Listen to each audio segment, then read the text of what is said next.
Bien, un saludo a todos. En este video vamos a dar un tema introductorio al cálculo integral.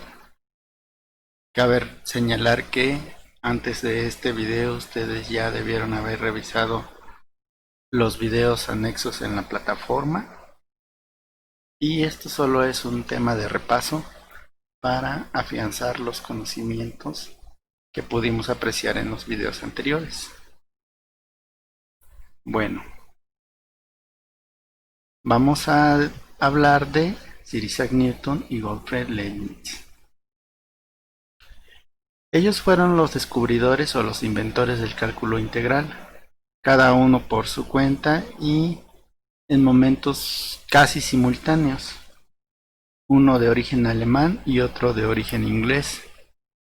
Como vimos en los videos, hubo gran controversia por la autoría del cálculo integral, ya que Newton nunca quiso compartir el crédito con Leibniz. Sin embargo, la historia ha dado el merecido crédito a Leibniz como el descubridor del cálculo integral también. Como vimos en nuestro curso de cálculo diferencial, la derivada no es más que una recta tangente o la función o la ecuación de una recta tangente en un punto dado. ¿Qué sucede? Cuando tenemos dos puntos diferentes en una gráfica, nosotros podríamos calcular una pendiente de una línea recta que atraviese estos dos puntos. Sin embargo, nosotros podemos ir haciendo cada vez más pequeña esta aproximación es decir, podemos acercar este punto cada vez más a este otro y h se va haciendo cada vez más pequeña, h tiende a cero. Entonces, en el límite cuando h tiende a cero, nuestra tangente o nuestra pendiente de la línea se convierte en la pendiente en un punto específico y a esto se le llama derivada. Recordemos que la derivada es una razón de cambio de un punto con respecto a otro. Por otro lado, la integral es el cálculo del área bajo la curva y es la inversa a la derivada. En este caso, nosotros podemos calcular el área bajo una curva en un intervalo dado, trazando pequeños rectángulos para aproximar el área bajo la curva. ¿Para qué nos sirve? Vamos a hablar en el terreno de la construcción. Si nosotros tuviéramos una nave como la que se muestra en la figura y solo conociéramos la longitud de la nave, que es 20 metros, y su altura, que es 6 metros, y a nosotros nos pidieran calcular el área de este arco, nosotros estaríamos en graves problemas si no supiéramos cálculo integral. Con ayuda del cálculo integral y la geometría analítica podríamos determinar la función o la ecuación que define a este arco.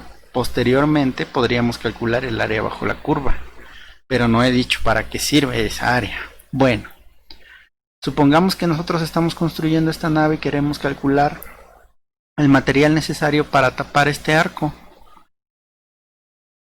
Entonces, a través del cálculo integral, vamos a obtener el área bajo esta curva, vamos a calcular los materiales y por ende los costos.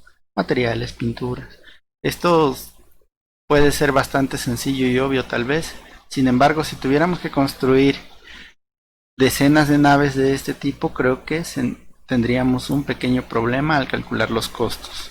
Por lo tanto, ahí radica la importancia del cálculo.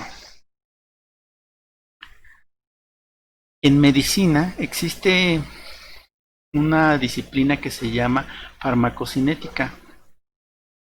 Esta disciplina nos habla sobre la concentración de medicamento en la sangre a través del tiempo y el área bajo la curva de esta gráfica no es más que la exposición al medicamento que el cuerpo tiene. Observen, esta es una gráfica de un medicamento que se ha ingerido por vía oral. Cuando nosotros tomamos el medicamento, prácticamente el efecto es cero.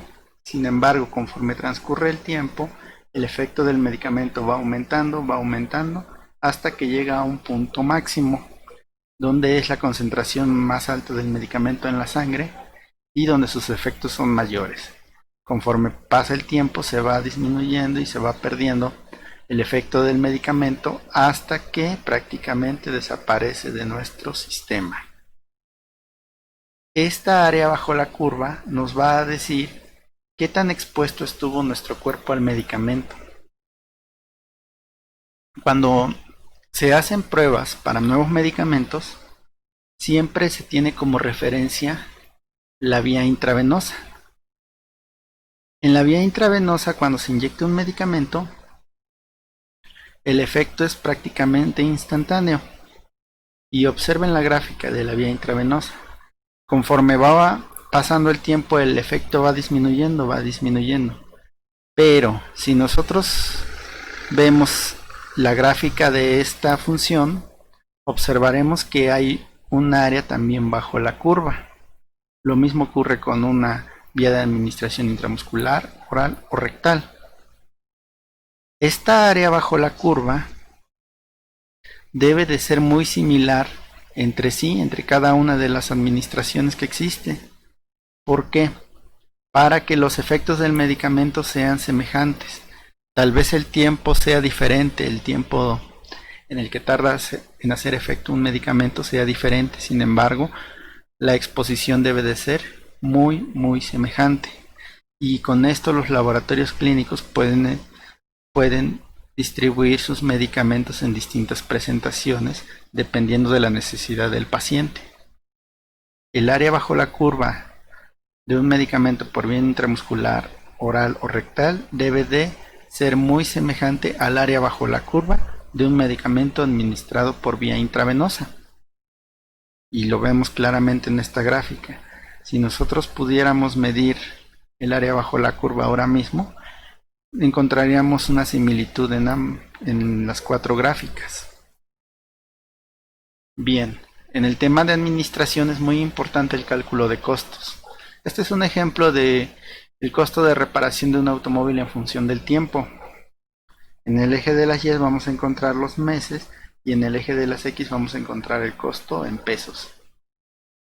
Observen que en el año 0 más o menos son 30 pesos. Perdón, en el mes 0 el costo de mantenimiento es muy poco.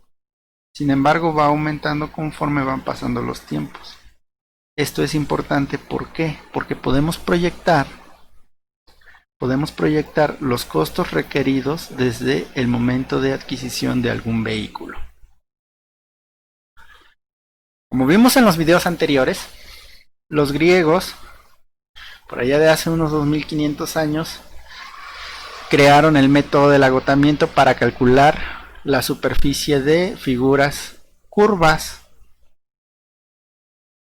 Cuando tenemos un círculo, nosotros podemos aproximar el área trazando una figura dentro de este círculo. En este caso, un triángulo inscrito nos da una idea del área, sin embargo es una idea muy alejada. Posteriormente, si trazamos un cuadrado, la aproximación se vuelve más aceptable. Un pentágono, un hexágono, un heptágono, y así sucesivamente, hasta que nuestra figura prácticamente se confunde con el círculo. Nosotros podríamos trazar n lados, ¿no? Ahora, con las figuras regulares pues no ha habido mucho problema porque podemos dividirlas en triángulos y con eso podemos obtener el área bajo la curva, o en este caso el área de una figura regular. El problema del cálculo integral se centra en la obtención del área bajo la curva. Sea y igual a una función de x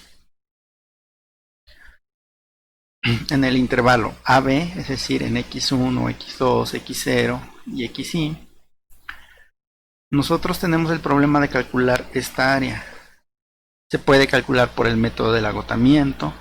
Sin embargo, cada vez nuestra sociedad y nuestros requerimientos implican mucho más precisión para diseñar máquinas, calcular costos, medicamentos, como lo hemos visto anteriormente. Entonces, necesitamos que esta área sea exacta. Bien, ¿cómo lo hacemos?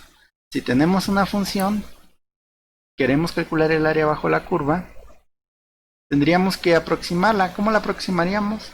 Calculando el área de un rectángulo, de otro rectángulo y otro rectángulo. Observen, aquí hay 4 rectángulos y la aproximación sería mala, dado que estos pequeños picos de cada rectángulo nos están sobrando. Eso quiere decir que nuestra aproximación sería mayor.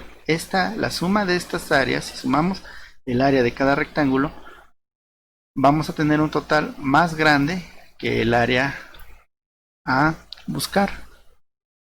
Sin embargo, si nosotros dividimos nuestra gráfica en 8 rectángulos, vamos a ver que la aproximación mejora. Y si la dividimos en más rectángulos todavía, la aproximación será cada vez mejor. Bueno, entonces para este curso y en este momento es importante que nosotros tengamos claro que el área de un rectángulo va a ser igual a la base por su altura. Y el área de un trapecio va a ser igual a la altura mayor más la altura menor entre 2 por la base. ¿Sí?